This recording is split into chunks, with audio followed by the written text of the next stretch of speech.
ਦਾ ਧੰਨਵਾਦ ਕਰਦੇ ਹਾਂ ਖਾਲਸਾ ਇੰਸ਼ੋਰੈਂਸ ਏਜੰਸੀ ਵਾਲੇ ਜਿਨ੍ਹਾਂ ਦੇ ਕੋਲੋਂ ਤੁਸੀਂ ਹਰ ਇੱਕ ਤਰੀਕੇ ਦੀ ਇੰਸ਼ੋਰੈਂਸ ਕਰਵਾ ਸਕਦੇ ਹੋ। ਇੰਸ਼ੋਰੈਂਸ ਬਾਰੇ ਪਤਾ ਕਰਨ ਲਈ ਕਾਲ ਕਰ ਸਕਦੇ ਹੋ ਨੰਬਰ 408-272-2500 ਦੇ ਉੱਤੇ। ਇਸ ਦੇ ਨਾਲ Krishan Dhanota university Gurpal Singh Sandhu antelope GN tyre and lube ਵਾਲੇ ਜਿਨ੍ਹਾਂ ਦੇ ਕੋਲੋਂ ਤੁਸੀਂ truck wash oil change air brake ਦਾ ਕੰਮ ਕਰਵਾ ਸਕਦੇ ਹੋ। ਨਵੇਂ ਪੁਰਾਣੇ ਟਾਇਰ ਵਾਜਿਬ ਕੀਮਤਾਂ 'ਤੇ ਖਰੀਦ ਸਕਦੇ ਹੋ। ਸੈਂਟਰਨੈਲਾ ਮੰਡੇਲਾ ਦੇ ਵਿੱਚ ਲੋਕੇਸ਼ਨ ਨੇ। ਕਾਲ ਕਰ ਸਕਦੇ ਹੋ Nimma Sahota 209-277-0113। West coast truck driving school Fresno ਵਾਲੇ ਜਿਹੜੇ ਕਿ ਤੁਹਾਨੂੰ ਟਰੱਕ ਦਾ ਲਾਇਸੈਂਸ ਵਧੀਆ ਸਿਖਲਾਈ ਦੇ ਕੇ ਘੱਟ ਸਮੇਂ ਦੇ ਵਿੱਚ ਲੈਣ 'ਚ ਸਹਾਇਤਾ ਕਰਦੇ ਨੇ। ਕਾਲ ਅਜੀਤ ਇਟਵਾਲ 559-374-4541। ਬਲਜਿੰਦਰ ਸਿੰਘ ਨਿੱਜਰ ਵੁੱਡਲੈਂਡ ਸੁੱਚਾ ਸਿੰਘ ਸ਼੍ਰੀ ਮਾਛੀਵਾੜਾ ਸਾਹਿਬ। ਇਹਨਾਂ ਸਾਰਿਆਂ ਦਾ ਬਹੁਤ ਬਹੁਤ ਧੰਨਵਾਦ। ਜੇਕਰ ਤੁਸੀਂ ਜਾਂ ਕੋਈ ਹੋਰ ਕਾਰੋਬਾਰ ਇਸ ਪ੍ਰੋਗਰਾਮ ਨੂੰ ਸਪਾਂਸਰ ਕਰਨਾ ਚਾਹੁੰਦੇ ਹੋ ਸੰਪਰਕ ਕਰ ਸਕਦੇ ਹੋ ਨੰਬਰ 408-722-7698 ਦੇ ਉੱਤੇ। ਮਿੰਟੂ ਜੀ ਗੱਲਬਾਤ ਦਾ ਸਿਲਸਿਲਾ ਸ਼ੁਰੂ ਕਰਦੇ ਹਾਂ। ਅਤੇ ਕਹਿੰਦੇ ਭਾਰਤ ਜੂਝਣ ਲੱਗਾ ਕਰੋਨਾ ਵਾਇਰਸ ਦੇ ਨਾਲ ਆਰਥਿਕ ਅਤੇ ਸਮਾਜਿਕ ਮੁਹਾਜ ਦੇ ਉੱਤੇ ਪ੍ਰੀਖਿਆ। ਹਾਂ ਬਿਲਕੁਲ, ਹੁਣ ਇਹਨਾਂ ਦੀ ਪ੍ਰੀਖਿਆ ਜਿਹੜੀ ਆ ਉਹ ਕਰੜੀ, ਜਿੱਦਾਂ ਕਹਿ ਲਈਏ ਕਿ ਕਰੜੀ ਸ਼ੁਰੂ ਹੋ ਚੁੱਕੀ ਆ। ਕਿਉਂਕਿ ਵੇਖੋ ਜਿਸ ਤਰ੍ਹਾਂ ਮਾਹੌਲ ਬਣਿਆ ਪਿਆ, ਜਿਸ ਵੇਲੇ ਆਪਾਂ ਗੱਲ ਕਰਦੇ ਪਏ ਹਾਂ, ਇੱਕ ਤੇ ਹੈ ਕਿ ਪੂਰੀ ਦੁਨੀਆ ਦੇ ਵਿੱਚ ਜੇ ਤੁਸੀਂ ਵੇਖੋਗੇ ਇਸ ਵੇਲੇ ਤੇ ਤਾਦਾਦ ਜਿਹੜੀ ਆ ਉਹ ਲਗਾਤਾਰ ਪੀੜਤਾਂ ਦੀ ਵੱਧਦੀ ਜਾ ਰਹੀ ਹੈ, ਲਗਾਤਾਰ ਵੱਧਦੀ ਜਾ ਰਹੀ ਹੈ, ਕੋਈ ਸ਼ੱਕ ਨਹੀਂ ਹੈ ਇਹਦੇ 'ਚ। ਤਾਂ ਇਸ ਵੇਲੇ ਆਲਮੋਸਟ 5 ਲੱਖ ਨੂੰ ਆਂਕੜਾ ਛੋ ਗਿਆ। ਉਹਦੇ 'ਚ 22,175 ਡੈਥ ਹੈ। ਮੇਰੇ ਖਿਆਲ ਦੇ ਨਾਲ ਜਿਹੜਾ ਪਿਛਲਾ ਵਾਇਰਸ ਸੀਗਾ ਸ਼ਾਇਦ ਸਵਾਈਨ ਫਲੂ ਸੀ ਜਾਂ ਸਾਰਸ ਸੀ, ਉਹਦਾ ਵੀ ਮੇਰੇ ਖਿਆਲ ਦੇ ਨਾਲ ਜਿੰਨੀ ਗਿਣਤੀ ਸੀਗੀ ਮੌਤਾਂ ਦੀ ਉਹ ਅਕ੍ਰੋਸ ਹੋ ਚੁੱਕੀ ਹੈ। ਔਰ ਰਿਕਵਰਡ ਜਿਹੜੇ ਹੋਏ ਆ ਉਹ 1,18,022 ਆ। ਤਾਂ ਕਹਿਣ ਦਾ ਭਾਵ ਇਹੋ ਆ ਕਿ ਤੁਸੀਂ ਜੇ ਸੰਸਾਰ ਪੱਧਰ ਤੇ ਅੰਕੜਾ ਚੁੱਕੋਗੇ, ਹਾਲੇ ਇਹ ਅੰਕੜਾ ਜਿਹੜਾ ਉਹ ਜਿੱਦਾਂ ਕਹਿ ਲਈਏ ਕਿ ਅੱਧ ਅਧੂਰਾ ਹੈ। ਹਜੇ ਬਹੁਤ ਸਾਰੇ ਕੇਸ ਰਿਪੋਰਟ ਨਹੀਂ ਹੋਏ ਹੋਣਗੇ। ਬਹੁਤ ਸਾਰੇ ਦੇਸ਼ ਹੈ ਜਿਹੜੇ ਅੰਕੜੇ ਲੁਕਾ ਰਹੇ ਹੋਣਗੇ, ਛੁਪਾ ਰਹੇ ਹੋਣਗੇ। ਭਾਰਤ ਤੇ ਵੀ ਇੱਕ ਸ਼ੱਕ ਦੀ ਨਜ਼ਰ ਹੈ। ਸੋ ਉਹ ਹਜੇ ਬਾਅਦ ਦੀਆਂ ਗੱਲਾਂ ਨੇ। ਕੀ ਹੁੰਦਾ ਚਾਈਨਾ ਤੇ ਵੀ ਤੁਸੀਂ ਦੇਖਿਆ ਨਾ ਕਿ ਕਿਸ ਤਰ੍ਹਾਂ ਇੱਕ ਦੋਸ਼ ਲੱਗਦਾ ਕਿ ਉਹਨਾਂ ਨੇ ਵੀ ਅੰਕੜੇ ਨਾ ਸਿਰਫ ਕਹਾਣੀ ਲੁਕਾਈ ਸਾਰੀ, ਬਲਕਿ ਅੰਕੜੇ ਵੀ ਲੁਕਾਏ ਆ। ਦੇਖਦੇ ਹਾਂ ਕਿ ਕੀ ਹੈ। ਈਰਾਨ ਨੂੰ ਵੀ ਇਸੇ ਹੀ ਨਜ਼ਰ ਦੇ ਨਾਲ ਦੇਖਿਆ ਜਾ ਰਿਹਾ। ਤਾਂ ਖੈਰ ਇੰਡੀਆ ਦੀ ਜਿਹੜੀ ਪ੍ਰੀਖਿਆ ਹੋਣ ਜਾ ਰਹੀ ਆ ਉਹ ਇਹ ਆ ਕਿ ਬਹੁਤ ਹੱਦ ਤੱਕ ਅੰਦਾਜ਼ੇ ਲੱਗ ਗਏ ਆ। ਬਾਹਰਲੇ ਅਰਥ ਸ਼ਾਸਤਰੀਆਂ ਨੇ ਵੀ ਲਾਏ ਆ, ਦੇਸੀ ਅਰਥ ਸ਼ਾਸਤਰੀ ਜਿਹੜੇ ਸਾਡੇ ਇੱਥੋਂ ਦੇ ਉਹਨਾਂ ਨੇ ਵੀ ਲਾਏ ਆ ਕਿ ਜਿਹੜਾ ਇਹ 21 ਦਿਨ ਦਾ ਲੋਕਡਾਊਨ ਆ, ਮਤਲਬ ਕਿ ਜੇ ਤੁਸੀਂ ਇਹਨੂੰ ਵੀ ਲੈ ਕੇ ਚੱਲੋ 21 ਦਿਨ ਦਾ ਜਿਹੜਾ ਲੋਕਡਾਊਨ ਆ ਉਹ ਲਗਭਗ ਲਾ ਲਓ ਕਿ 9 ਲੱਖ ਕਰੋੜ ਦੀ ਇੱਕ ਸੱਟ ਮਾਰਨ ਜਾ ਰਿਹਾ। 9 ਲੱਖ ਕਰੋੜ ਦੀ ਜੇ ਤੁਸੀਂ ਦੇਖੋਗੇ 52 ਲੱਖ ਕਰੋੜ ਤੇ ਪਹਿਲਾਂ ਹੀ ਇਨਵੈਸਟਰਸ ਦੇ ਡੁੱਬ ਚੁੱਕੇ ਆ ਨਾ।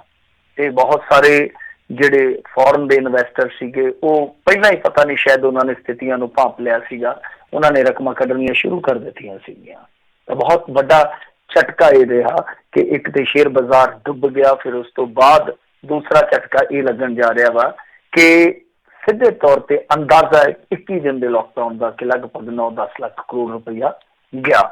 ਔਰ ਸਰਕਾਰ ਜਿਹੜੀ ਆ ਉਹ ਕਰਜ਼ ਦਾ ਇੰਤਜ਼ਾਮ ਹੁਣ ਤੋਂ ਕਰਨ ਲੱਗ ਪਈ ਆ ਕਿ 6-7 ਲੱਖ ਕਰੋੜ ਰੁਪਈਆ ਕਰ ਚੁੱਕੇ ਜਾਵੇ, ਕਿਉਂਕਿ ਪੈਕੇਜ ਕੋਈ ਨਾ ਕੋਈ ਐਲਾਨਣਾ ਪਊਗਾ। ਪੈਕੇਜ ਵੱਡਾ ਦੇਣਾ ਪਊਗਾ ਇਕੋਨਮੀ ਨੂੰ ਥੋੜਾ ਜਿਹਾ ਤੇਜ਼ ਕਰਨ ਵਾਸਤੇ। ਜਦੋਂ ਇਹ ਸਾਰਾ ਕੁਛ ਆਮ ਹੋਏਗਾ ਤਾਂ ਇਹ ਆਰਥਿਕ ਮੁਹਾਜ਼ ਹੈ ਜਿੱਥੇ ਜੂਝਣਾ ਪੈ ਰਿਹਾ। ਬਹੁਤ ਕੁਛ ਹਾਲੇ ਭਾਰਤ ਸਰਕਾਰ ਨੂੰ ਕਰਨਾ ਪਵੇਗਾ। ਜੇ ਸਮਾਜਿਕ ਪੱਖ ਤੋਂ ਆਪਾਂ ਦੇਖੀਏ ਤਾਂ ਦੇਖੋ ਹੋਇਆ ਕੀ ਆ ਕਿ ਯਕਦਮ ਜਿੱਦਾਂ ਲਾ ਲਓ ਕਿ ਕਿਸੇ ਪ੍ਰਦੇਸ਼ ਦੇ ਵਿੱਚ ਕੋਈ ਮਜ਼ਦੂਰ ਸੀਗਾ, ਉਹਨੂੰ ਇਹ ਪਤਾ ਲੱਗਿਆ ਕਿ ਸਾਰਾ ਇੰਡੀਆ ਬੰਦ ਹੋ ਗਿਆ। ਜਦ ਤੱਕ ਉਹਨੂੰ ਪਤਾ ਲੱਗਿਆ ਤਦ ਤੱਕ ਮੇਲਾ ਲੁਕ ਚੁੱਕਿਆ ਸੀਗਾ। ਹਿਸਾਬ ਲਾ ਲਓ ਜੈਪੁਰ ਤੋਂ ਪਟਨੇ ਵਾਸਤੇ ਮਜ਼ਦੂਰ ਜਿਹੜੇ ਆ ਉਹ ਪੈਦਲ ਤੁਰੇ ਆ। ਜਦ ਉਹਨਾਂ ਨੂੰ ਪਤਾ ਲੱਗਿਆ ਕਿ ਕੋਈ ਚੀਜ਼ ਨਹੀਂ ਮਿਲ ਰਹੀ, ਰੇਲਾਂ ਬੰਦ ਨੇ, ਬੱਸਾਂ ਬੰਦ ਨੇ, ਟਰੱਕ ਬੰਦ ਨੇ, ਤਾਂ ਉਹਨਾਂ ਨੇ ਤੁਰਦਿਆਂ ਹੀ ਚਾਲੇ ਪਾ ਦਿੱਤੇ ਰਸਤੇ 'ਚ। ਪੁਲਿਸ ਤੁਹਾਨੂੰ ਪਤਾ ਹੀ ਹੈ, ਫਿਰ ਪੁਲਿਸ ਵੀ ਇੰਡੀਆ ਦੀ ਹੈ, ਦੇ ਤੇਰੇ ਦੀ ਲੈ ਤੇਰੇ ਦੀ। ਔਰ ਲੋਕ ਜਿਹੜੇ ਜਿਸ ਤਰ੍ਹਾਂ ਹੁਣ ਦੁੱਧ ਦੀ ਤੁਹਾਨੂੰ ਪਤਾ ਹੀ ਹੈ ਸਪਲਾਈ ਹੁੰਦੀ ਆ, ਦੁੱਧ ਵਾਲੇ ਜਿੱਦਾਂ ਟੈਂਕਰਾਂ 'ਚ ਆਪਾਂ ਅੱਗੇ ਦੇਖਿਆ ਨੀ ਇਟਲੀ ਤੋਂ UK ਜਾਂਦੇ ਸਨ, ਇਸ ਤਰ੍ਹਾਂ ਵੱਖ-ਵੱਖ ਟੈਂਕਰਾਂ ਦੇ ਵਿੱਚ ਫਿੱਟ ਹੋ ਕੇ। ਇਸ ਤਰ੍ਹਾਂ ਲੋਕ ਰਿਸ਼ਵਤ ਦੇ ਰਹੇ ਆ ਦੁੱਧ ਵਾਲੇ ਟੈਂਕਰਾਂ ਨੂੰ ਜਾਂ ਇਸ ਤਰ੍ਹਾਂ ਦੇ ਜਿਹੜੇ ਸਪਲਾਈ ਵਾਲੇ ਆ ਕਿ ਭਾਈ ਸਾਨੂੰ ਲੈ ਚਲੋ, ਸਾਡਾ ਸਫ਼ਰ ਹੈ ਜਿਹੜਾ ਉਹ ਮੁਕਾਮ ਤੇ ਪਹੁੰਚਾ ਦਿਓ, ਤੁਹਾਨੂੰ ਇੰਨੇ ਪੈਸੇ ਦੇ ਦਿੰਦੇ ਆ। ਤਾਂ ਇਹ ਸਮਾਜਿਕ ਪੱਖ ਤੋਂ ਜੇ ਵੇਖੀਏ ਤਾਂ ਸਥਿਤੀ ਬਹੁਤ ਗੰਭੀਰ ਆ, ਬਹੁਤ ਹੀ ਗੰਭੀਰ ਆ। ਅੱਜ ਇੱਕ ਹੋਰ ਘਟਨਾ ਵਾਪਰੀ ਆ ਬੰਗਾਲ ਦੇ ਵਿੱਚ, ਇੱਕ ਬੰਦਾ ਪੁਲਿਸ ਦੀ ਕੁੱਟ ਦੇ ਨਾਲ ਮਰ ਗਿਆ। ਜੀ ਇਹ ਆਪਣੇ ਆਪ ਦੇ ਵਿੱਚ ਤੁਸੀਂ ਵੇਖੋ ਕਿ ਕਿਸ ਤਰ੍ਹਾਂ ਲੋਕਾਂ ਦੀਆਂ ਡੰਡ ਬੈਠਕਾਂ ਕਢਾਈ ਜਾ ਰਹੇ ਸੀ, ਕੰਨ ਫੜਾਈ ਜਾ ਰਹੇ ਸੀ।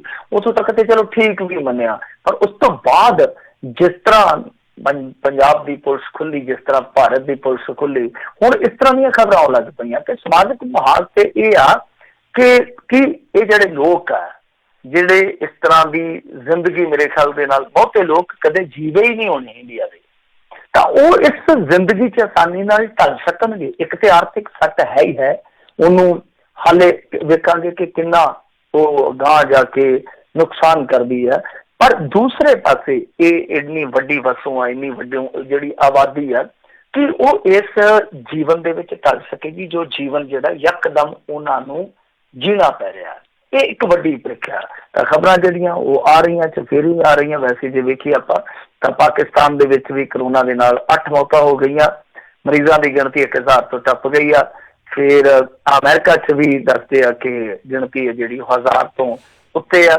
ਯੂਕੇ 'ਚ ਜਿਹੜੇ ਵਿਦੇਸ਼ੀ ਫਸੇ ਆ ਉਹਨਾਂ ਦੀ ਇੱਕ ਰਾਹਤ ਆਈ ਆ, ਉਹਨਾਂ ਨੇ ਵੀਜ਼ਾ ਵਧਾਉਣ ਦਾ ਐਲਾਨ ਕਰ ਦਿੱਤਾ। ਸੋ ਉਹਨਾਂ ਵਾਸਤੇ ਅੱਛੀ ਖਬਰ ਹੈ ਜਿਹੜੇ ਉੱਥੇ ਫਸੇ ਹੋਏ ਆ। ਤਾਂ ਦੁਬਈ ਏਅਰਪੋਰਟ ਤੇ ਜਿਹੜੇ 18 ਭਾਰਤੀ ਆ ਸਰਕਾਰ ਨੂੰ ਉਹ ਮਦਦ ਲਈ ਗੁਹਾਰ ਲਾ ਰਹੇ ਕਿ ਸਾਨੂੰ ਭਾਈ ਇੱਥੋਂ ਕੱਢੋ। ਫਿਰ ਕੈਨੇਡਾ 'ਚ ਭਾਰਤੀ ਮੂਲ ਦੇ MP ਕਮਲ ਖੇਰਾ ਜੀ, ਉਹਨਾਂ ਨੂੰ ਵੀ ਕਰੋਨਾ ਪॉजिटिव ਆਇਆ।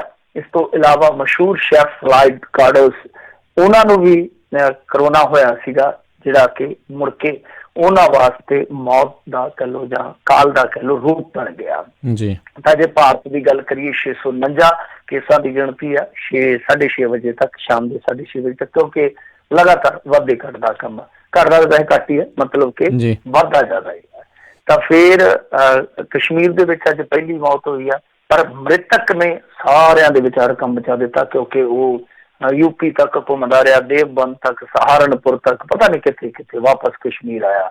ਤਾਂ ਜਿੱਥੇ ਜਿੱਥੇ ਉਹ ਫਿਰ ਗਿਆ ਹੁਣ ਉੱਥੇ ਉੱਥੇ ਹੜਕੰਪ ਪਿਆ। ਤੇ ਇਸ ਤੋਂ ਇਲਾਵਾ ਜੇ ਆਪਾਂ ਗੱਲ ਕਰੀਏ ਹਿਮਾਚਲ ਪ੍ਰਦੇਸ਼ ਦੀ, ਤਾਂ ਉਹਨਾਂ ਨੇ ਕਰਫਿਊ ਦੇ ਵਿੱਚ ਸਵੇਰੇ 7 ਤੋਂ ਦੁਪਹਿਰ 1 ਵਜੇ ਤੱਕ ਢਿੱਲ ਦੇਣ ਦਾ ਐਲਾਨ ਕੀਤਾ ਵਾ।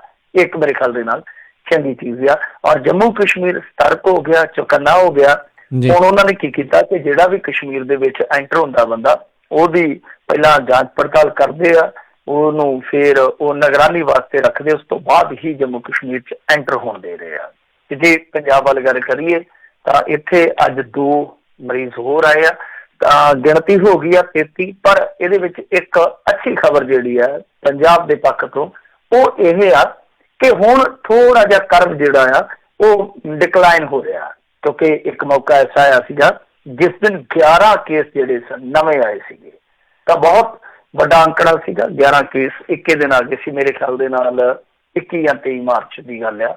ਉਸ ਤੋਂ ਬਾਅਦ ਇਹ ਅੰਕੜਾ ਜਿਹੜਾ ਹੁਣ ਲਗਾਤਾਰ ਘਟ ਰਿਹਾ। ਤਾਂ ਕੱਲ ਵੀ 2 ਸੀ, ਅੱਜ ਵੀ 2 ਆ।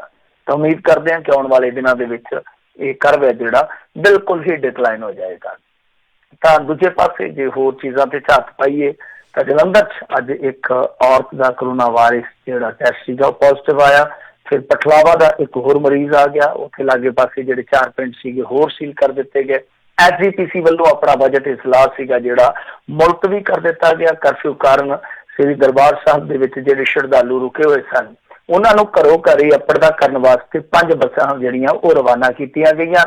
ਫਿਰ ਇਸ ਤੋਂ ਇਲਾਵਾ DGP ਸਾਹਿਬ ਨੇ ਅੱਜ ਇੱਕ ਭਰੋਸਾ ਦਿੱਤਾ ਕਿ ਜ਼ਰੂਰੀ ਚੀਜ਼ਾਂ ਦੇ ਨਿਰਵਿਘਨ ਆਵਾਜਾਈ ਵਾਸਤੇ ਸੂਬਾ ਸਰਕਾਰ ਟਰੱਕਾਂ ਦੇ ਲਈ ਜਾਰੀ ਕਰੇਗੀ ਵਿਸ਼ੇਸ਼ ਪਰਮਿਟ, ਕਿਉਂਕਿ ਸਪਲਾਈ ਲਾਈਨ ਕਿਤੇ ਨਾ ਕਿਤੇ ਪ੍ਰਭਾਵਿਤ ਹੋ ਰਹੀ ਆ।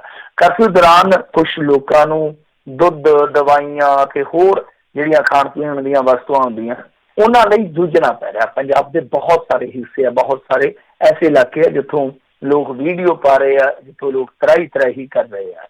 ਬਰਨਾਲਾ ਪੁਲਿਸ ਵੱਲੋਂ ਅੱਜ ਫੇਰ ਕਰਫਿਊ ਦੀ ਉਲੰਘਣਾ ਕਰਨ ਵਾਲੇ 20 ਵਿਅਕਤੀਆਂ ਖਿਲਾਫ ਮਾਮਲਾ ਦਰਜ ਕੀਤਾ ਗਿਆ ਹੈ। ਸੋ ਇਹ ਕੁਝ ਮੋਟੀਆਂ ਸੁਰਖੀਆਂ ਸਨ।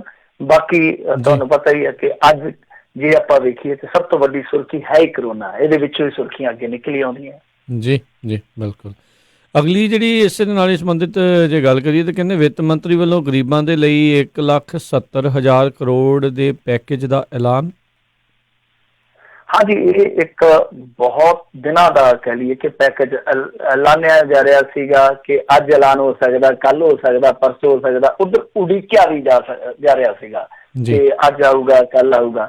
ਤਾਂ ਦੋਵੇਂ ਚੀਜ਼ਾਂ ਸੀਗੀਆਂ। ਤਾਂ ਹੁਣ ਇਹ ਜਿਹੜਾ ਹੈਗਾ ਪੈਕੇਜ ਉਹ ਐਲਾਨ ਦਿੱਤਾ ਗਿਆ। ਇਹਦੇ ਵਾਸਤੇ ਜੋ ਪ੍ਰਬੰਧ ਕੀਤੇ ਗਏ ਆ ਉਹਨਾਂ 'ਚ ਕੰਸਟਰਕਸ਼ਨ ਦੇ ਜਿਹੜੇ ਮਜ਼ਦੂਰ ਆ ਉਹਨਾਂ ਲਈ 31,000 ਕਰੋੜ ਰੁਪਏ ਦਾ ਫੰਡ ਰੱਖਿਆ ਗਿਆ, ਤਾਂ ਜਿਹੜਾ ਕਿ ਸੂਬਾ ਸਰਕਾਰਾਂ ਵੱਲੋਂ ਦਿੱਤਾ ਜਾਊਗਾ। ਇਸ ਤੋਂ ਇਲਾਵਾ ਜਿਹੜੀਆਂ ਕੁਛ 100 ਦੇ ਕਰੀਬ ਵਾਲੀਆਂ ਜਿਹੜੀਆਂ ਮੁਲਾਜ਼ਮ ਵਾਲੀਆਂ ਕੰਪਨੀਆਂ ਉਹਨਾਂ ਦਾ ਜਿਹੜਾ ਸੈਲਰੀ ਦਾ ਹੈਗਾ ਸਕੇਲ 15,000 ਜਾਂ ਉਹਦੇ ਤੋਂ ਘੱਟ ਆ, ਉਹਨਾਂ ਮੁਲਾਜ਼ਮਾਂ ਦੇ APFO ਜਿਹੜੇ ਖਾਤੇ 'ਚ ਸਰਕਾਰ ਅਗਲੇ 3 ਮਹੀਨੇ ਤੱਕ ਮੁਲਾਜ਼ਮ ਤੇ ਕੰਪਨੀ ਵੱਲੋਂ ਪੈਸੇ ਦੇਵੇਗੀ, ਮਤਲਬ ਕਿ ਖੁਦ ਪੈਸੇ ਦੇਵੇਗੀ। ਤੇ ਦੋਵਾਂ ਪਾਸਿਆਂ ਤੋਂ ਜਿਹੜਾ ਯੋਗਦਾਨ ਹੋਏਗਾ ਉਹ 12 ਦਾ ਹੋਏਗਾ, 12 ਦਾ ਹੋਏਗਾ, 12% ਦਾ। ਇਸ ਨਾਲ ਕਹਿੰਦੇ ਆ ਕਿ 80 ਲੱਖ ਤੋਂ ਵੱਧ ਜਿਹੜੇ ਮਜ਼ਦੂਰ ਹੈ ਉਹ ਫਾਇਦਾਮੰਦ ਹੋਣਗੇ। ਇਸ ਤੋਂ ਇਲਾਵਾ ਇੱਕ ਬਹੁਤ ਵਧੀਆ ਮੂਵ ਸੀ ਇਹਨਾਂ ਦਾ, ਉਹ ਕੀ ਸੀਗਾ ਕਿ 50 ਲੱਖ ਦਾ ਇਹਨਾਂ ਨੇ ਬੀਮਾ ਕਵਰ ਦਿੱਤਾ ਜਿਹੜੇ ਡਾਕਟਰ ਨੇ, ਪੈਰਾਮੈਡੀਕਲ ਸਟਾਫ ਨੇ ਜਾਂ ਸਫਾਈ ਕਰਮਚਾਰੀ ਆ। ਤਾਂ ਮੈਨੂੰ ਇਹ ਮੂਵ ਬਹੁਤ ਅੱਛਾ ਲੱਗਿਆ ਸਾਰੇ ਕੁੱਲ ਪੈਕੇਜ ਦੇ ਵਿੱਚੋਂ ਜੇ ਦੇਖੀਏ, ਕਿਉਂਕਿ ਇਸ ਵੇਲੇ ਉਹ ਯੋਧੇ ਆ ਜਿਹੜੇ ਜਾਨ ਤਲੀ ਤੇ ਧਰਕੇ ਲੜ ਰਹੇ ਆ। ਤਾਂ ਸਫਾਈ ਕਰਮਚਾਰੀ ਤੋਂ ਲੈ ਕੇ ਪੈਰਾਮੈਡੀਕਲ ਸਟਾਫ ਵਾਲੇ ਡਾਕਟਰ ਉਹ ਇਹਨਾਂ ਨੂੰ ਹੱਕਦਾਰ ਆ ਕਿ ਨਿਸ਼ਚਿੰਤ ਹੋ ਸਕਣ ਆਪਣੀ ਜ਼ਿੰਦਗੀ। ਉਹ ਤਾਂ ਜ਼ਿੰਦਗੀ ਤੇ ਪ੍ਰਤੀ ਤਾਂ ਚਲੋ ਨਿਸ਼ਚਿੰਤ ਹੀ ਹੁੰਦੇ ਆ ਕਿ ਜੋ ਉਹਨਾਂ ਦੇ ਪਿੱਛੇ ਜੀ ਆ ਤਾਂ ਉਹਨਾਂ ਦੀ ਸਿਕਿਉਰਿਟੀ ਜਿਹੜੀ ਆ ਉਹਨਾਂ ਵਾਸਤੇ ਨਿਸ਼ਚਿੰਤ ਜ਼ਰੂਰ ਹੈ। ਖੈਰ ਦੂਸਰੇ ਪਾਸੇ ਇਹਨਾਂ ਨੇ ਐਲਾਨ ਕੀਤਾ ਜੋ ਗਰੀਬ ਕਲਿਆਣ ਅੰਨ ਯੋਜਨਾ, ਪ੍ਰਧਾਨ ਮੰਤਰੀ ਗਰੀਬ ਕਲਿਆਣ ਅੰਨ ਯੋਜਨਾ ਜਿਹੜੀ ਪੂਰਾ ਉਹਦਾ ਨਾਮ, ਤਾਂ ਉਹਦੇ ਤਹਿਤ ਇਹਨਾਂ ਨੇ 80 ਕਰੋੜ ਗਰੀਬ ਤੇ ਦਿਹਾੜੀਦਾਰ ਮਜ਼ਦੂਰ ਹੈ ਜਿਹੜੇ ਉਹਨਾਂ ਨੂੰ ਰਾਹ ਦਿੱਤੀ ਹੈ ਕਿ ਮਤਲਬ ਜਿਹੜਾ ਨਿਸ਼ਚਿਤ ਇਹਨਾਂ ਨੂੰ ਅਨਾਜ ਮਿਲਦਾ ਉਹ ਤੋਂ ਐਕਸਟਰਾ 5 ਕਿਲੋ ਅਨਾਜ, ਚਾਹੇ ਚਾਵਲ ਹੈ ਚਾਹੇ ਦਾਲ ਆ, ਤੇ ਇਸ ਤੋਂ ਇਲਾਵਾ ਨਾਲ ਇੱਕ ਕੁਛ ਹੋਰ ਦਾਲ, ਮਤਲਬ ਕਿ ਕੋਈ ਵੀ ਦਾਲ ਜਿਹੜੀ ਕਿ ਕਿਸੇ ਦੀ ਚੁਆਇਸ ਹੋ ਸਕਦੀ ਹੈ, 1 ਕਿਲੋ ਦਾਲ ਜਿਹੜੀ ਆ ਦਿੱਤੀ ਜਾਊਗੀ। ਫਿਰ ਇਸ ਤੋਂ ਇਲਾਵਾ ਉਜਵਲਾ ਸਕੀਮ ਤਹਿਤ ਜਿਨ੍ਹਾਂ ਨੂੰ ਸਿਲੰਡਰ ਦਿੱਤੇ ਸਨ ਬਾਅਦ ਦੇ ਵਿੱਚ ਉਹ ਭਰੇ ਨਹੀਂ, ਕਿਉਂਕਿ ਇੱਕ ਵਾਰੀ ਇਹਨਾਂ ਨੇ ਦੇ ਦਿੱਤੇ ਲੋਕਾਂ ਨੇ ਲੈ ਲਏ, ਉਸ ਤੋਂ ਬਾਅਦ ਗਰੀਬ ਦੇ ਕੋਲ 800-900 ਰੁਪਈਆ ਕਿੱਥੋਂ ਆਵੇ, ਤਾਂ ਉਹ ਉੱਦਾਂ ਹੀ ਸਿਲੰਡਰ ਜਿਹੜੇ ਸੀਗੇ ਪਏ। ਪਰ ਇਹਨਾਂ ਨੇ ਉਜਵਲਾ ਸਕੀਮ ਤਹਿਤ ਜਿਨ੍ਹਾਂ ਕੋਲ ਉਹ ਸਿਲੰਡਰ ਗਏ ਆ ਉਹਨਾਂ ਨੂੰ 3 ਮਹੀਨਿਆਂ ਵਾਸਤੇ ਭਰਾਉਣ ਦਾ ਐਲਾਨ ਕਰ ਦਿੱਤਾ ਕਿ ਅਸੀਂ 3 ਮਹੀਨੇ ਜਿਹੜੇ ਆ ਉਹ ਭਰ ਕੇ ਦਿਆਂਗੇ। ਤਾਂ ਦੂਜੇ ਪਾਸੇ ਮਨਰੇਗਾ ਦੇ ਜਿਹੜੇ ਕੰਮ ਆ ਉਹਨਾਂ ਦੀ ਦਿਹਾੜੀ ਇਹਨਾਂ ਨੇ 182 ਰੁਪਈਆ ਤੋਂ ਵਧਾ ਕੇ 200 ਕਰ ਦਿੱਤੀ ਆ। ਸੋ ਇਹ ਕੁਛ ਅਹਿਮ ਫੈਸਲੇ ਸਨ। ਤਾਂ ਜੇ ਆਪਾਂ ਪਹਿਲੇ ਦੀ ਉਹ ਗੱਲ ਕਰੀਏ ਕਿ 31,000 ਰੁਪਏ ਦਾ ਫੰਡ ਹੈ ਜਿਹੜਾ, ਹੁਣ ਜਿੰਨਾ ਕੁ ਮੈਨੂੰ ਪਤਾ ਇਹ ਉਹੀ ਫੰਡ ਹੈ ਜਿਹੜਾ ਕਿ ਜਿਹੜੇ ਨਿਰਮਾਣ ਭਵਨ ਦੇ ਵਿੱਚ ਲੱਗੇ ਹੁੰਦੇ ਆ ਨਾ ਮਜ਼ਦੂਰ, ਰਜਿਸਟਰਡ ਕੰਮ ਹੈ, ਇਹਨਾਂ ਵਾਸਤੇ ਇੱਕ ਸੈਸ ਲੱਗਾ ਹੋਇਆ ਬਹੁਤ ਲੰਮੇ ਸਮੇਂ ਤੋਂ। ਇਹਨਾਂ ਨੇ ਹਜ਼ਾਰਾਂ ਕਰੋੜ ਰੁਪਈਆ ਇਕੱਠਾ ਕੀਤਾ ਹੋਇਆ, ਉਹ ਸੁਪਰੀਮ ਕੋਰਟ ਤੱਕ ਚਲੇ ਗਿਆ ਮਾਮਲਾ। ਸੁਪਰੀਮ ਕੋਰਟ ਨੇ ਝਾੜਾਂ ਲਾਈਆਂ, ਫਟਕਾਰਾਂ ਪਾਈਆਂ ਇਹਨਾਂ ਨੂੰ। ਇਹਨਾਂ ਦੇ ਪੈਸਿਆਂ ਦੇ ਨਾਲ ਇਹਨਾਂ ਨੇ ਲੈਪਟਾਪ ਤੱਕ ਵੀ ਲਏ ਹੋਏ ਸੀਗੇ, ਵਾਸ਼ਿੰਗ ਮਸ਼ੀਨਾਂ ਤੱਕ ਵੀ ਲਈਆਂ ਹੋਈਆਂ ਸੀਗੀਆਂ। ਜਦੋਂ ਸੁਣਵਾਈ ਹੋਈ ਪਰਤਾ ਖੁੱਲਿਆ ਤਾਂ ਉਹ ਹੁਣ ਘੱਟ ਕੇ, ਵੈਸੇ ਤਾਂ ਕਾਫੀ ਸੀਗਾ, ਹੁਣ ਪਤਾ ਨਹੀਂ ਕੁਛ ਵੰਡ ਦਿੱਤਾ ਹੋਵੇ ਇਹਨਾਂ ਨੇ, ਕੁਛ ਪਹਿਲਾਂ ਵੀ ਇਹਨਾਂ ਨੇ ਦੇ ਦਿੱਤਾ ਹੋਵੇ। ਤਾਂ 31,000 ਕਰੋੜ ਸੀਗਾ ਜਿਹੜਾ ਵੱਖ-ਵੱਖ ਸਰਕਾਰਾਂ ਦੇ ਕੋਲ ਪਿਆ, ਉਹੀ ਪੈਸਾ ਇਹਨਾਂ ਨੇ ਜਾਰੀ ਕਰ ਦਿੱਤਾ ਤੇ ਜੋੜ ਦਿੱਤਾ ਕੇਂਦਰੀ ਪੈਕੇਜ ਦੇ ਵਿੱਚ। ਚਲੋ ਜੇ ਅੱਗੇ ਆਪਾਂ ਗੱਲ ਕਰੀਏ ਬੀਮੇ ਵਾਲਾ, ਉਹ ਅੱਛਾ ਮੂਵ ਆ, ਆਪਾਂ ਨਿਸ਼ਚਿਤ ਤੌਰ ਤੇ ਕਹਾਂਗੇ ਕਿ ਉਹ ਠੀਕ ਮੂਵ ਆ, ਬਹੁਤ ਵਧੀਆ ਫੈਸਲਾ। ਗਰੀਬਾਂ ਨੂੰ ਜਿਹੜਾ ਅਨਾਜ ਦੇ ਰਹੇ ਹੋ ਤੁਸੀਂ ਆਪ ਹੀ ਅੰਦਾਜ਼ਾ ਲਾ ਲਓ ਕਿ 5 ਕਿਲੋਗ੍ਰਾਮ ਅਨਾਜ ਔਰ ਇਸ ਤੋਂ ਇਲਾਵਾ 1 ਕਿਲੋ ਦਾਲ, ਤਾਂ ਇਹ 3 ਮਹੀਨੇ ਮੁਫਤ ਦੇਣਾ, ਇਹਦੇ ਵਿੱਚ ਕਿੰਨਾ ਕੁ ਟਾਈਮ ਪਾਸ ਹੋਊਗਾ ਤੁਸੀਂ ਆਪ ਹੀ ਅੰਦਾਜ਼ਾ ਲਾ ਲੈਣਾ। ਇਸ ਤੋਂ ਇਲਾਵਾ ਕਿਸਾਨਾਂ ਨੂੰ ਕਹਿੰਦੇ ਕਿ 2-2 ਹਜ਼ਾਰ ਰੁਪਈਆ ਜਿਹੜਾ ਉਹ ਪਾ ਦੇਵਾਂਗੇ ਆਪਾਂ, ਜੋ ਸਕੀਮ ਇਹਨਾਂ ਦੀ ਪਹਿਲਾਂ ਹੀ ਚੱਲਦੀ ਆ, 6,000 ਸਾਲ ਦਾ ਦਿੰਦੇ ਆ, ਤਾਂ ਉਹ ਕਿੰਨਾ ਰੁਪਈਆ ਆਉਣਾ ਇੱਕ ਦਿਨ ਦਾ ਤੁਸੀਂ ਦੇਖ ਲਓ। ਕਿਸਾਨ ਅੱਛਾ ਟਾਈਮ ਪਾਸ ਕਰ ਲੈਣਗੇ ਉਹਦੇ ਨਾਲ। ਤਾਂ ਮਨਰੇਗਾ ਵਾਲੇ ਜਦੋਂ ਉਹਨਾਂ ਨੂੰ ਪੈਸੇ ਮਿਲਣਗੇ ਉਦੋਂ ਵੇਖੀ ਜਾਊਗੀ। ਹਾਲ ਦੀ ਘੜੀ ਉਹ ਦਿਹਾੜੀ ਹੈ ਜਿਹੜੀ 182 ਤੋਂ 200 ਰੁਪਏ ਕਰ ਦਿੱਤਾ। ਪਰ ਤੁਸੀਂ ਇਸ ਪੈਕੇਜ ਦੇ ਵਿੱਚੋਂ ਨਾ ਇੱਕ ਚੀਜ਼ ਦੇਖੋਗੇ, ਉਹ ਕੀ ਆ ਕਿ ਇਹਨਾਂ ਨੇ 3 ਮਹੀਨਿਆਂ ਦਾ ਕਿਹਾ। ਮੈਂ ਅੱਗੇ ਵੀ ਗੱਲ ਲਿਖੀ ਆ ਉੱਥੇ ਆਪਦੇ ਫੇਸਬੁੱਕ ਪੇਜ ਤੇ। ਅਸੀਂ ਜਦੋਂ ਜੇਲ੍ਹ 'ਚ ਹੁੰਦੇ ਆ ਨਾ ਤੇ ਜਿਹੜਾ ਬੰਦਾ ਕੰਮ ਦਿਲਾ ਜਿਹਾ ਹੁੰਦਾ ਸੀ ਤੇ ਉਹਦੀ ਕਿਤੇ ਜ਼ਮਾਨਤ ਰਿਜੈਕਟ ਹੋ ਜਾਣੀ ਸੈਸ਼ਨ 'ਚੋਂ ਜਾਂ ਹਾਈ ਕੋਰਟ 'ਚੋਂ, ਤੇ ਉਹਦੇ ਘਰ ਦੇ ਸਿੱਧੇ ਆ ਕੇ ਨਹੀਂ ਕਹਿੰਦੇ ਕਿ ਕਿਤੇ ਬਿਜਲੀ ਨੂੰ ਹੱਥ ਲਾ ਕੇ ਨਾ ਮਰ ਜਾਵੇ। ਤੇ ਉਹ ਗੱਲਾਂ ਬਾਤਾਂ 'ਚ ਮਤਲਬ ਕਿ ਕਰਾ ਕੇ ਉਹ ਛੁੱਟੀਆਂ ਹੋ ਗਈਆਂ, ਹੋ ਗਿਆ, ਤੇ ਉਹ ਜਿਹੜਾ ਫਰੂਟ ਹੁੰਦਾ ਨਾ ਕੁਛ ਜ਼ਿਆਦਾ ਫੜਾ ਜਾਂਦੇ, ਕੇਲੇ ਚੰਗੇ, ਸਬਜ਼ੀ ਚੰਗੀ, ਗੰਢੇ ਚੰਗੇ। ਹੁਣ ਸਮਝਣ ਵਾਲਾ ਤੇ ਸਮਝ ਜਾਂਦਾ ਕਿ ਆ ਮੈਨੂੰ ਅੱਗੇ ਨਾਲੋਂ ਤੇ ਵੱਧ ਦੇ ਕੇ ਜਾਂਦੇ ਤੇ ਰਾਸ਼ਨ ਪਾਣੀ, ਗੱਲ ਕੋਈ ਗੜਬੜ ਹੈ। ਤੇ ਜੇ ਨਹੀਂ ਕੋਈ ਸਮਝਦਾ ਉਹਨੂੰ ਫਿਰ ਅੰਦਰ ਕੈਦੀ ਸਮਝਾ ਦਿੰਦੇ ਕਿ ਕਾਕਾ ਤੇਰਾ ਕੇਸ ਤੇ ਇੰਨੇ ਕੁ ਦਿਨ ਵਾਲਾ ਹੀ ਰਾਸ਼ਨ ਪਾਣੀ ਜਿਹੜਾ ਤੈਨੂੰ ਵੱਧ ਆ ਗਿਆ, ਇਹਨਾਂ ਦਾ ਮਤਲਬ ਕਿ ਤੇਰੀ ਬ੍ਰੇਕ ਲੰਮੀ ਆ। ਮੈਨੂੰ ਉਹੀ ਲੱਗਦਾ ਕਿ 21 ਦਿਨ ਦਾ ਲੋਕਡਾਊਨ ਕਹਿ ਕੇ ਇਹ ਸਮਾਨ ਜਿਹੜਾ 3 ਮਹੀਨਿਆਂ ਦਾ ਵੰਡੀ ਜਾ ਰਿਹਾ, ਮਾਮਲਾ ਜਿਹੜਾ ਉਹ ਲੰਮਾ ਚੱਲੇਗਾ, ਗੇਮ ਜਿਹੜੀ ਆ ਉਹ ਲੰਮੀ ਚੱਲੇਗੀ। ਸੋ ਇਹਨਾਂ ਨੇ 3 ਮਹੀਨਿਆਂ ਦਾ ਤਾਂ ਘੱਟੋ ਘੱਟ ਸੰਕੇਤ ਦੇਤਾ। ਦੇਖੋ ਹੁਣ 21 ਦਿਨਾਂ ਬਾਅਦ ਕੀ ਬਿੱਲੀ ਵਾਂਗਦੀ ਆ ਉਹਦਾ ਆਪਾਂ ਕਹਿ ਨਹੀਂ ਸਕਦੇ, ਪਰ ਸੰਕੇਤ ਇਹੀ ਹੈ ਜਿਸ ਤਰ੍ਹਾਂ ਗੰਢੇ ਬੇਬੇ ਨੇ 3 ਮਹੀਨਿਆਂ ਦੇ ਫੜਾਤੇ ਆ ਨਾ, ਉਹ ਨਿਰਮਲਾ ਸੀਤਾਰਮਨ ਦੀ ਜੀ ਗੱਲ ਮੈਂ ਨਹੀਂ ਕਰਦਾ, ਉਹ ਜੇਲ੍ਹ ਵਾਲੀ ਗੱਲ ਨਾਲ ਮੈਂ ਲਿੰਕ ਕਰਦਾ ਕਿ ਜਿਸ ਤਰ੍ਹਾਂ 3 ਮਹੀਨਿਆਂ ਦਾ ਪ੍ਰਬੰਧ ਕਰ ਦਿੱਤਾ ਗਿਆ, ਲੱਗਦਾ ਕਿ ਮਾਮਲਾ ਕੁਛ ਹੋ ਰਿਹਾ ਹੈ। ਜੀ ਜੀ ਜੀ। ਅਗਲੀ ਜਿਹੜੀ ਗੱਲ ਕਰੀਏ, ਕਹਿੰਦੇ ਕੋਵਿਡ-19 ਦੇ ਚੱਲਦਿਆਂ ਪੰਜਾਬ ਭਰ ਦੀਆਂ ਜੇਲ੍ਹਾਂ ਦੇ ਵਿੱਚੋਂ ਰਿਹਾ ਕੀਤੇ ਜਾਣਗੇ 6000 ਕੈਦੀ। ਦੇਖੋ ਫੈਸਲਾ ਪਤਾ ਨਹੀਂ ਕਿਉਂ ਨਹੀਂ ਲੈ ਪਾ ਰਹੇ, ਹੁਣ ਫਿਰ ਦੇਰ ਸ਼ਾਮ ਆ ਰਿਹਾ ਮਾਮਲਾ ਕਿ ਵਿਚਾਰ ਰਹੇ ਆ, ਵਿਚਾਰ ਅਧੀਨ ਆ।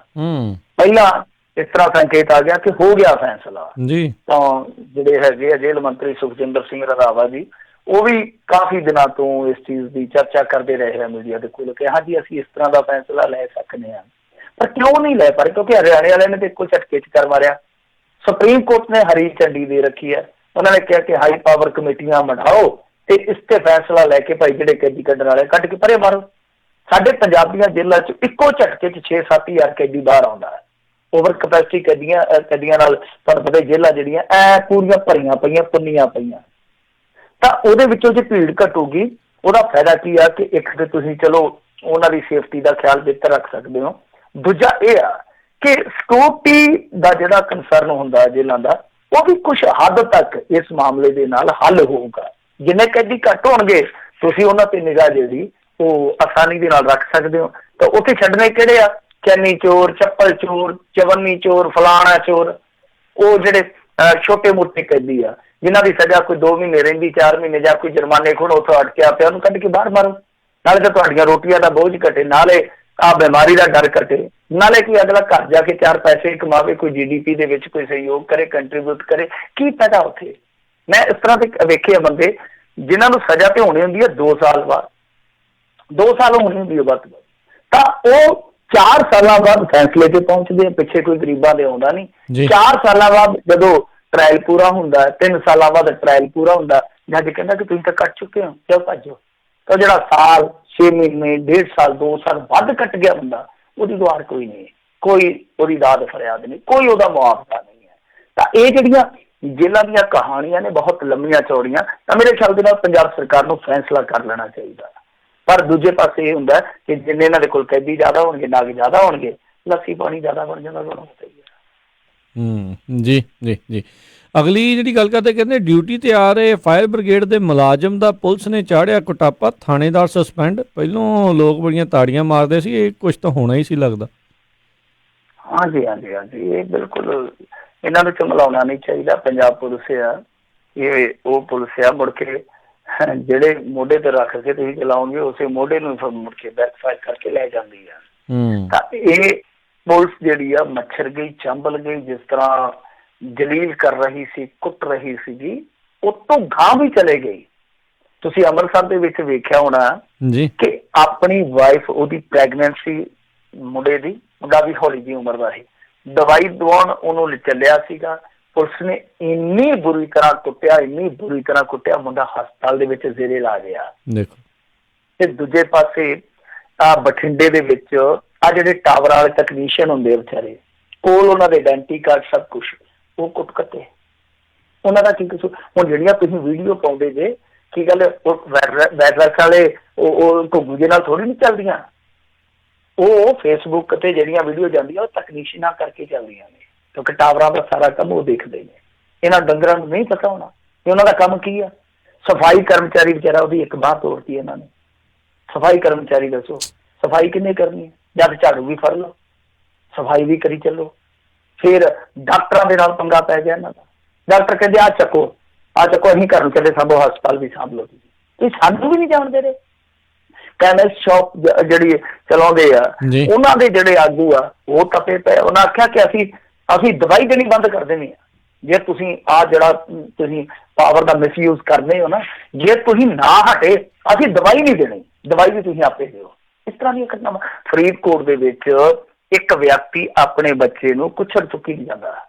ਮਸੀ ਮੇਰੇ ਖਿਆਲ ਦੇ ਨਾਲ 2 ਸਾਲ ਦਾ 2.5 ਸਾਲ ਦਾ, ਉਹਦਾ ਮੈਂ ਤੁਹਾਨੂੰ ਫੋਟੋ ਵੀ ਕਰ ਦਿੰਦਾ ਹੁਣੇ 5-10 ਮਿੰਟ ਤੱਕ, ਤੁਸੀਂ ਆਪ ਹੀ ਵੇਖੋ ਤੇ ਨਾਲੇ ਵਿਖਾ ਦਿਓ ਲਿਸਨਰਸ ਨੂੰ ਵੀ।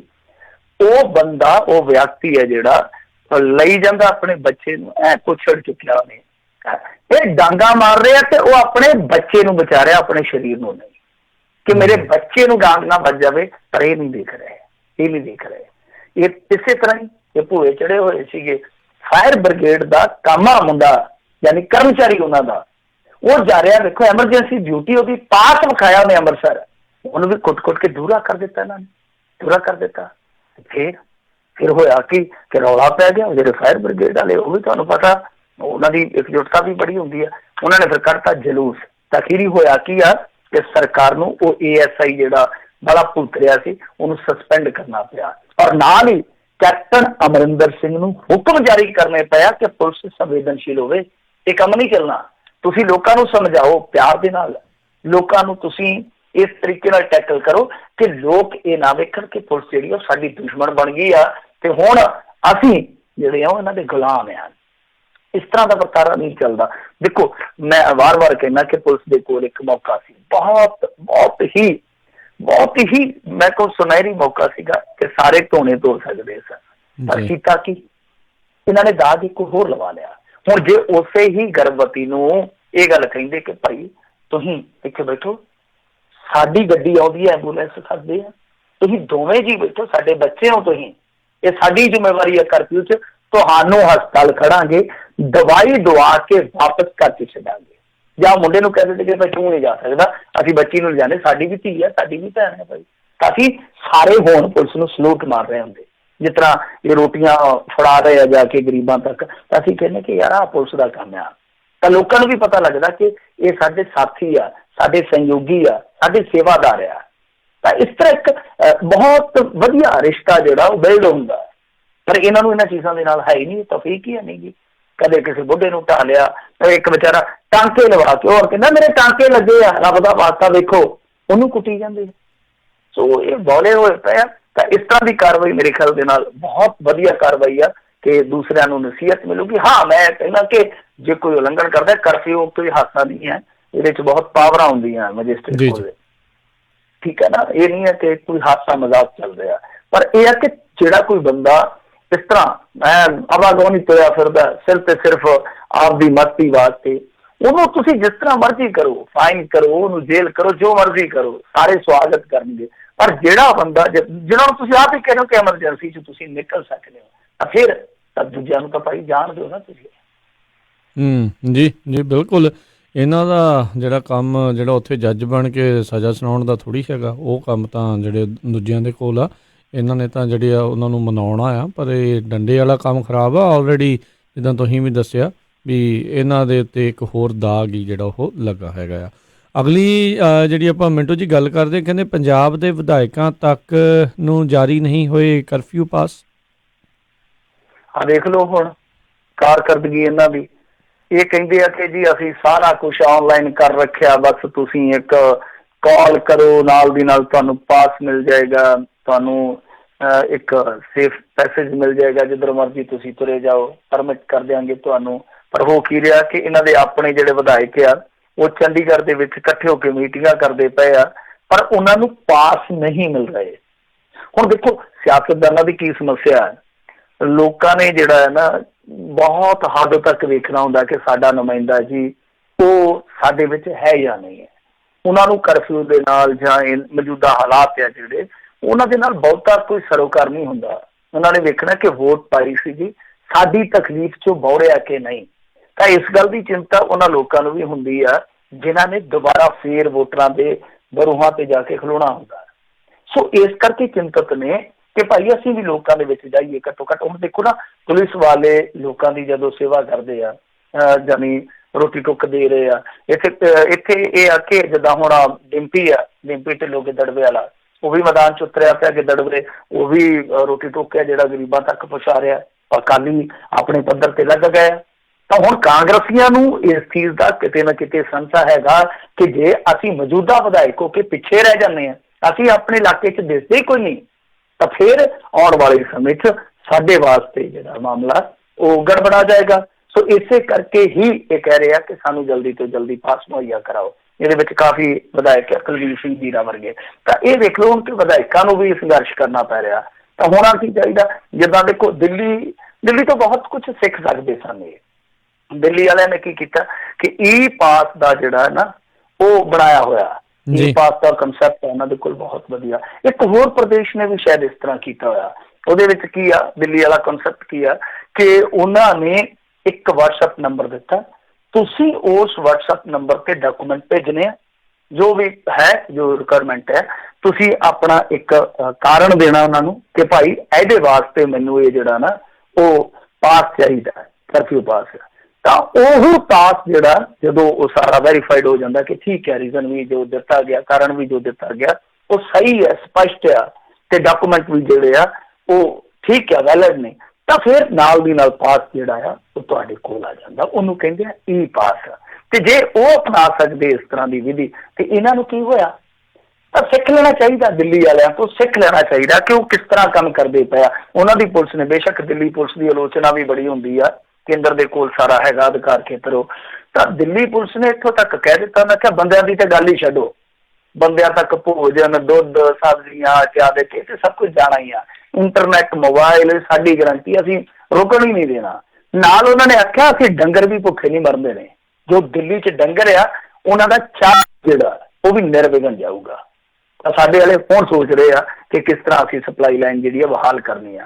ਹੁਣ ਕੁਛ ਹੱਦ ਤੱਕ ਇਹ ਫੈਸਲੇ ਜਿਹੜੇ ਆ ਉਹ ਨਰਮ ਕਰ ਰਹੇ ਆ। ਆਉਣ ਵਾਲੇ ਦਿਨਾਂ ਦੇ ਵਿੱਚ ਆ ਜਿਹੜੀਆਂ ਸਪਲਾਈ ਚੇਨਾਂ ਥੋੜ੍ਹੀਆਂ ਜਿਹੀਆਂ ਖੁੱਲਣਗੀਆਂ, ਪਰ ਬਹਰਹਾਲ ਮੇਰੇ ਖਿਆਲ ਦੇ ਨਾਲ ਇਹ ਜਿਹੜੀ ਪਾਸ ਦੀ ਸਮੱਸਿਆ ਇੱਕ ਬਹੁਤ ਵੱਡੀ ਸਮੱਸਿਆ। ਜੇ ਪਾਸ ਦੀ ਸਮੱਸਿਆ ਹੱਲ ਹੋ ਜਾਵੇ ਤਾਂ ਬਹੁਤ ਹੱਦ ਤੱਕ ਜੋ ਸੜਕਾਂ ਤੇ ਚੱਲਦਾ ਪਿਆ, ਜਿਹਦੇ ਵਿੱਚ ਹੁਣ ਲੋਕ ਜਿਹੜੇ ਆ ਕੁਛ ਪੁਲਿਸ ਨੂੰ ਸਪੋਰਟ ਕਰਦੇ ਆ, ਕੁਛ ਸਾਡੇ ਵਰਗਿਆਂ ਦੀ ਆਲੋਚਨਾ ਨੂੰ ਸਪੋਰਟ ਕਰਦੇ ਆ, ਪਰ ਮੇਰੇ ਖਿਆਲ ਦੇ ਨਾਲ ਮਸਲਾ ਹੱਲ ਬਹੁਤ ਹੱਦ ਤੱਕ।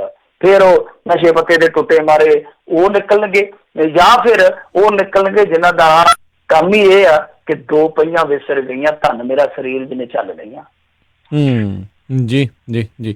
ਅਗਲੀ ਜਿਹੜੀ ਮਿੰਟੂ ਜੀ ਆਪਾਂ ਗੱਲ ਕਰਦੇ ਹਾਂ, ਕਹਿੰਦੇ ਵੀ ਔਨਲਾਈਨ ਫੀਸਾਂ ਜਮ੍ਹਾਂ ਕਰਾਉਣ ਦੇ ਲਈ ਮਾਪਿਆਂ ਨੂੰ ਤੰਗ ਕਰ ਰਹੇ ਨੇ ਸਕੂਲ, ਤੇ ਜਾਰੀ ਹੋਏ ਨੇ ਉਸ ਦੇ ਬਾਬਤ ਖਾਸ ਨਿਰਦੇਸ਼। ਨਹੀਂ, ਇਹ ਤੇ ਫਿਰ ਬਹੁਤ ਮਾੜੀ ਗੱਲ ਆ, ਕਿਉਂਕਿ ਜਿਹੜੇ ਸਾਡੇ ਹੈਗੇ ਆ ਨਾ ਸਿੱਖਿਆ ਮੰਤਰੀ ਜਾਂ ਸਿਹਤ ਮਹਿਕਮਾ, ਸਿੱਖਿਆ ਮਹਿਕਮਾ, ਉਹਨਾਂ ਨੇ ਪਹਿਲਾਂ ਹੀ ਆ ਕੇ ਦਿੱਤਾ ਸੀਗਾ ਕਿ ਖਾਸ ਤੌਰ ਤੇ 31 ਤੱਕ ਕੋਈ ਵੀ ਸਕੂਲ ਮਾਪਿਆਂ ਨੂੰ ਮਜਬੂਰ ਨਹੀਂ ਕਰੂਗਾ ਕਿ ਫੀਸਾਂ ਭਰੋ, ਕਿਉਂਕਿ ਮਾਪੇ ਤੇ ਵਿਚਾਰੇ ਤੜੇ ਹੋਏ ਆ ਘਰਾਂ ਦੇ ਵਿੱਚ। ਆ 13ਵਾਂ ਮਹੀਨਾ ਕਹਿੰਦੇ ਆ ਪਿੰਡਾਂ 'ਚ ਇਸ ਮਹੀਨੇ ਨੂੰ, 13ਵਾਂ ਮਹੀਨਾ, ਕਿਉਂਕਿ ਜਿਹੜਾ ਰਿਜ਼ਕ ਆ ਉਹ ਹਾਲੇ ਪੱਕਣਾ, ਫਿਰ ਆਉਣਾ ਵਾ, ਕੰਮ ਚੱਲਣਾ ਖੁੱਲਣਾ, ਤਾਂ ਇਸ ਮਹੀਨੇ ਨੂੰ 13ਵਾਂ ਮਹੀਨਾ ਆਖਿਆ ਜਾਂਦਾ। ਤਾਂ ਇਹ ਕੀ ਕੀਤਾ, ਲੁਧਿਆਣਾ ਦੇ ਵਿੱਚ ਕੋਈ ਵੱਡਾ ਸਕੂਲ ਹੈ ਦੱਸਦੇ ਕਿ ਉਹਨਾਂ ਨੇ ਮਾਪਿਆਂ ਨੂੰ ਨੋਟਿਸ ਕਰ ਦਿੱਤਾ ਕਿ ਆਨਲਾਈਨ ਫੀਸ ਭਰ ਦਿਓ ਭਾਈ ਤੁਸੀਂ। ਤਾਂ ਇਹਦੇ ਵਿੱਚ ਕੀ ਹੋਇਆ ਕਿ ਫਿਰ ਮੁੜ ਕੇ ਗੱਲ ਜਿਹੜੀ ਆ ਉਹ ਪਹੁੰਚ ਗਈ ਤਾਂ ਤੱਕ ਕਿ ਕਮਾਲ ਦੀ ਗੱਲ ਹੈ ਕਿ ਤੁਸੀਂ ਤੇ ਰਾਇਤਾਂ ਦਿੱਤੀਆਂ, ਬਿਜਲੀ ਦੇ ਬਿੱਲ ਵਧਾ ਦਿੱਤੇ ਕਿ ਹਾਂ ਭਾਈ ਤੁਸੀਂ 15 ਅਪ੍ਰੈਲ ਤੱਕ ਭਰ ਲਿਓ, ਹੋਰ ਕੁਛ ਇਸ ਤਰ੍ਹਾਂ ਦੀਆਂ ਤੁਸੀਂ ਰਿਲੈਕਸੇਸ਼ਨ ਦਿੱਤੀਆਂ ਨੇ। ਪਰ ਆ ਕੀ ਆ ਕਿ ਸਕੂਲ ਤੇ ਲੱਗ ਪਿਆ, ਆਪਦੀ ਔਕਾਤ ਤੇ ਆ ਗਏ ਆ, ਉੱਥੇ ਹਰਕਤਾਂ ਤੇ ਉਤਰ ਆਏ ਆ। ਤਾਂ ਹੁਣ ਇਸ ਮਾਮਲੇ ਦੇ ਵਿੱਚ ਦੇਖੋ ਕੀ ਕਾਰਵਾਈ ਕਰਦੇ ਆ, ਪਰ ਮੇਰੇ ਖਿਆਲ ਦੇ ਨਾਲ ਇਹਨਾਂ ਦੀ ਮਾਨਤਾ ਰੱਦ ਕਰਨੀ ਚਾਹੀਦੀ ਆ ਕਿ ਲੋਕ ਤੇ ਜਿਹੜੇ ਆ ਆਪਣੀ ਜਾਨ ਬਚਾਉਣ ਵਾਸਤੇ ਲੱਗੇ ਹੋਏ ਆ। ਸਰਕਾਰ ਜਿਹੜੀ ਆ ਵਾਰ-ਵਾਰ ਵਾਸਤੇ ਪਾ ਰਹੀ ਆ ਕਿ ਹਾਂ ਭਾਈ ਘਰਾਂ 'ਚ ਰਹੋ, ਸਾਰਾ ਕੰਮ ਕਾਰ ਛੱਡ ਦਿਓ, ਤੁਸੀਂ ਆਪਣੀ ਜ਼ਿੰਦਗੀ ਬਚਾਓ। ਤੇ ਦੂਸਰੇ ਪਾਸੇ ਸਕੂਲ ਵਾਲੇ ਕੀ ਕਹਿੰਦੇ ਆ ਕਿ ਨਹੀਂ ਭਾਈ ਤੁਸੀਂ ਛੇਲਾ ਲਵਾਓ, ਪਹਿਲਾਂ ਤੁਸੀਂ ਹਲਾਲ ਹੋਣ ਆਓ, ਪਹਿਲਾਂ ਕਰੋਨਾ ਦਾ ਕੋਈ ਚੱਕਰ ਨਹੀਂ ਹੈ ਕਿ ਤੁਸੀਂ ਸਾਡਾ ਢਿੱਡ ਭਰ ਦਿਓ। ਤਾਂ ਇਹ ਬਹੁਤ ਮਾੜੀ ਗੱਲ ਆ। ਮੈਂ ਤੇ ਇੱਥੋਂ ਤੱਕ ਆਉਣਾ ਕਿ ਆ ਜਿਹੜੇ ਛੋਟੇ ਮੋਟੇ ਵਿਚਾਰਿਆਂ ਨੇ ਵਹੀਕਲ ਲਏ ਹੁੰਦੇ ਆ ਕਿਸ਼ਤਾਂ ਤੇ, ਮਜ਼ਦੂਰਾਂ ਵਗੈਰਾ ਨੇ, ਅੱਜ ਕੱਲ ਪੰਜਾਬ ਦੇ ਵਿੱਚ ਆਮ ਤੌਰ ਤੇ ਇੱਕ ਦਿਹਾੜੀਦਾਰ ਮਜ਼ਦੂਰ ਵੀ ਵਹੀਕਲ ਰੱਖਦਾ। ਇਹ ਨਹੀਂ ਹੈ ਕਿ ਉਹ ਬਹੁਤ ਅੰਬਾਨੀਆਂ ਦੇ ਨਾਲ ਸ਼ੇਅਰ ਪਾਈ ਬੈਠਾ ਕਿਸੇ ਕੰਪਨੀ 'ਚ। ਸਮੱਸਿਆ ਇਹ ਆ ਕਿ ਅੱਜ ਤੇਜ਼ ਰਫ਼ਤਾਰੀ ਯੁੱਗ ਆ, ਕੰਮ ਲਈ ਤੁਹਾਨੂੰ ਸ਼ਹਿਰ ਜਾਣਾ ਪੈਂਦਾ। ਕਈ ਵਾਰ ਆਪਣੇ ਪਿੰਡ ਤੋਂ ਤੁਹਾਨੂੰ 20-25 ਕਿਲੋਮੀਟਰ ਹਟਵੇਂ ਕਿਸੇ ਪਿੰਡ 'ਚ ਜਾਣਾ ਪੈਂਦਾ ਉਸਾਰੀ ਵਾਸਤੇ। ਤਾਂ ਮਜ਼ਦੂਰਾਂ ਨੇ ਆਪਣੇ ਮੋਟਰਸਾਈਕਲ ਰੱਖੇ ਹੋਏ ਆ, ਉਹ ਕਿਸ਼ਤਾਂ ਤੇ ਨੇ। ਜੇ ਉਹਨਾਂ ਦਾ ਕੰਮ ਨਹੀਂ ਚੱਲੂਗਾ, ਠੀਕ ਹੈ ਤੁਸੀਂ ਰਾਸ਼ਨ ਪਾਣੀ ਦੇ ਦਿੱਤਾ, ਕੈਪਟਨ ਸਾਹਿਬ ਨੇ ਵੀ ਅੱਜ ਐਲਾਨ ਕਰ ਦਿੱਤਾ ਕਿ 10 ਕਿਲੋ ਆਟੇ ਦਾ ਥੈਲਾ, 2 ਕਿਲੋ ਦਾਲ, 2 ਕਿਲੋ ਚੀਨੀ ਅਸੀਂ ਪਹੁੰਚਾਵਾਂਗੇ। ਸਵਾਗਤਯੋਗ ਹੈ ਫੈਸਲਾ ਇਸ ਤਰ੍ਹਾਂ ਦਾ, ਬਹੁਤ ਨੇਕ ਉਦਮ ਹੈ ਕੈਪਟਨ ਅਮਰਿੰਦਰ ਸਿੰਘ ਦਾ। ਪਰ ਗੱਲ ਇਹ ਆ ਕਿ ਜਿਹੜੀ ਉਹਨਾਂ ਦੀ ਜ਼ਿੰਦਗੀ ਚੱਲਦੀ ਪਈ ਸੀ, ਅੱਜ ਦਾ ਪੈਸਾ ਕਮਾ ਲਿਆ, ਕਿਸ਼ਤ ਲਾ ਦਿੱਤੀ, ਆਹ ਕਰ ਲਿਆ, ਉਹ ਕਰ ਲਿਆ, ਵਾਹ ਕਰ ਲਿਆ, ਉਹ ਤੇ ਰੁਕ ਗਿਆ ਨਾ। ਉਹ ਕਿਸ਼ਤ ਜਿਹੜਾ ਛੋਟਾ ਵਪਾਰੀ ਉਹਨੇ ਲੋਨ ਚੱਕਿਆ, ਉਹ ਜਿਹੜਾ ਮੱਧ ਵਰਗੀ ਆ, ਉਹਦੀਆਂ ਤਾਂ ਚੀਜ਼ਾਂ ਹੀ ਅੱਜ ਕੱਲ੍ਹ ਤੁਹਾਨੂੰ ਪਤਾ ਹੀ ਆ, ਬਾਹਰਲੇ ਮੁਲਕਾਂ ਨੂੰ ਸਾਰੀਆਂ ਹੁੰਦੀਆਂ ਹੀ ਕਿਸ਼ਤਾਂ ਤੇ ਆ। ਤਾਂ ਉਹ ਜਿਹੜੀ EMI ਆ ਉਹ ਸਾਰੀ ਜਿਹੜੀ ਟਲਣੀ ਚਾਹੀਦੀ ਆ। ਤੇ ਇਸੇ ਤੇ ਉਲਟਾ ਸਕੂਲ ਜੇ ਸੰਘੀ ਚ ਅੰਗੂਠਾ ਰੱਖਣ ਲੱਗ ਪਏ ਤੇ ਫਿਰ ਸਕੂਲ ਕਿੰਨੇ ਆ? ਤੇ ਮਾਪੇ ਜਿਹੜੇ ਆ ਉਹ ਤੇ ਤੜਫਣਗੇ ਅੰਦਰ ਬੈਠੇ ਕਿ ਇੱਕ ਤੇ ਅਸੀਂ ਅੰਦਰ ਬੈਠੇ ਆ, ਕਰ ਕੱਖ ਨਹੀਂ ਸਕਦੇ, ਉਲਟਾ ਸਾਨੂੰ ਕੱਲ ਨੂੰ ਸਕੂਲ ਨੇ ਹੋਰ ਹਰਾਸ ਕਰਨਾ ਸ਼ੁਰੂ ਕਰ ਦਿੱਤਾ ਤੇ ਅਸੀਂ ਜਵਾਬ ਕਿੱਧਰ ਲੈ ਕੇ ਜਾਵਾਂਗੇ। ਤਾਂ ਇਸ ਸਮੱਸਿਆ ਲਈ ਥੋੜਾ ਜਿਹਾ ਸੋਚਣਾ ਚਾਹੀਦਾ ਇਹਨਾਂ ਨੂੰ ਔਰ ਸਖਤ ਐਕਸ਼ਨ ਲੈਣਾ ਚਾਹੀਦਾ। ਜੀ ਜੀ। ਤੇ ਜਾਂਦੇ ਜਾਂਦੇ ਮਿੰਟੂ ਜੀ ਗੱਲ ਕਰਦੇ ਕਹਿੰਦੇ ਨਵਜੋਤ ਸਿੱਧੂ ਦਾ ਪੰਜਾਬੀਆਂ ਦੇ ਲਈ ਨਵਾਂ ਐਲਾਨ। ਦੇਖੋ ਇਹ ਕਿਹੜੇ ਵਿਆਹ ਚ ਬੀ ਦਾ ਲਿਖਾ ਪਾਈ ਬੈਠਾ, ਮੈਨੂੰ ਤੇ ਸਮਝ ਨਹੀਂ ਆਉਂਦੀ ਕਿਹੜੀ ਪੱਗ ਨੂੰ ਪਿਆ ਵਾ। ਉਹ ਜਿੱਤੂਗਾ ਪੰਜਾਬ, ਜਿੱਤੂਗਾ ਪੰਜਾਬ। ਹੁਣ ਟਵਿੱਟਰ ਤੇ ਆ ਗਏ ਸਿੱਧੂ ਸਾਹਿਬ ਕਹਿੰਦੇ ਇੱਥੇ ਆਪਾਂ ਪੰਜਾਬ ਜਿਤਾਵਾਂਗੇ। ਸੋ ਇਹੀ ਐਲਾਨ ਆ ਕਿ ਟਵਿੱਟਰ ਤੇ ਆ ਗਏ, ਇਹਨਾਂ ਦਾ ਹੈਂਡਲ ਹੈਗਾ ਟਵਿੱਟਰ ਹੈਂਡਲ, ਜੇ ਤੁਸੀਂ ਫੋਲੋ ਕਰਨਾ ਹੋਵੇ ਤਾਂ ਜਿੱਤੇਗਾ ਪੰਜਾਬ NS ਨਵਜੋਤ ਸਿੰਘ। ਠੀਕ ਹੈ, ਤੁਸੀਂ ਇਹਨਾਂ ਨੂੰ ਫੋਲੋ ਕਰ ਲਓ ਤਾਂ ਮੇਰੇ ਖਿਆਲ ਦੇ ਨਾਲ ਕਰੋਨਾ ਦਾ ਸ਼ਾਇਦ ਕੋਈ ਆਉਣ ਵਾਲੇ ਦਿਨਾਂ 'ਚ ਹੱਲ ਉੱਥੇ ਦੇਣਗੇ ਤਾਂ ਉਹਦੇ ਨਾਲ ਪੰਜਾਬ ਜਿੱਤੇਗਾ।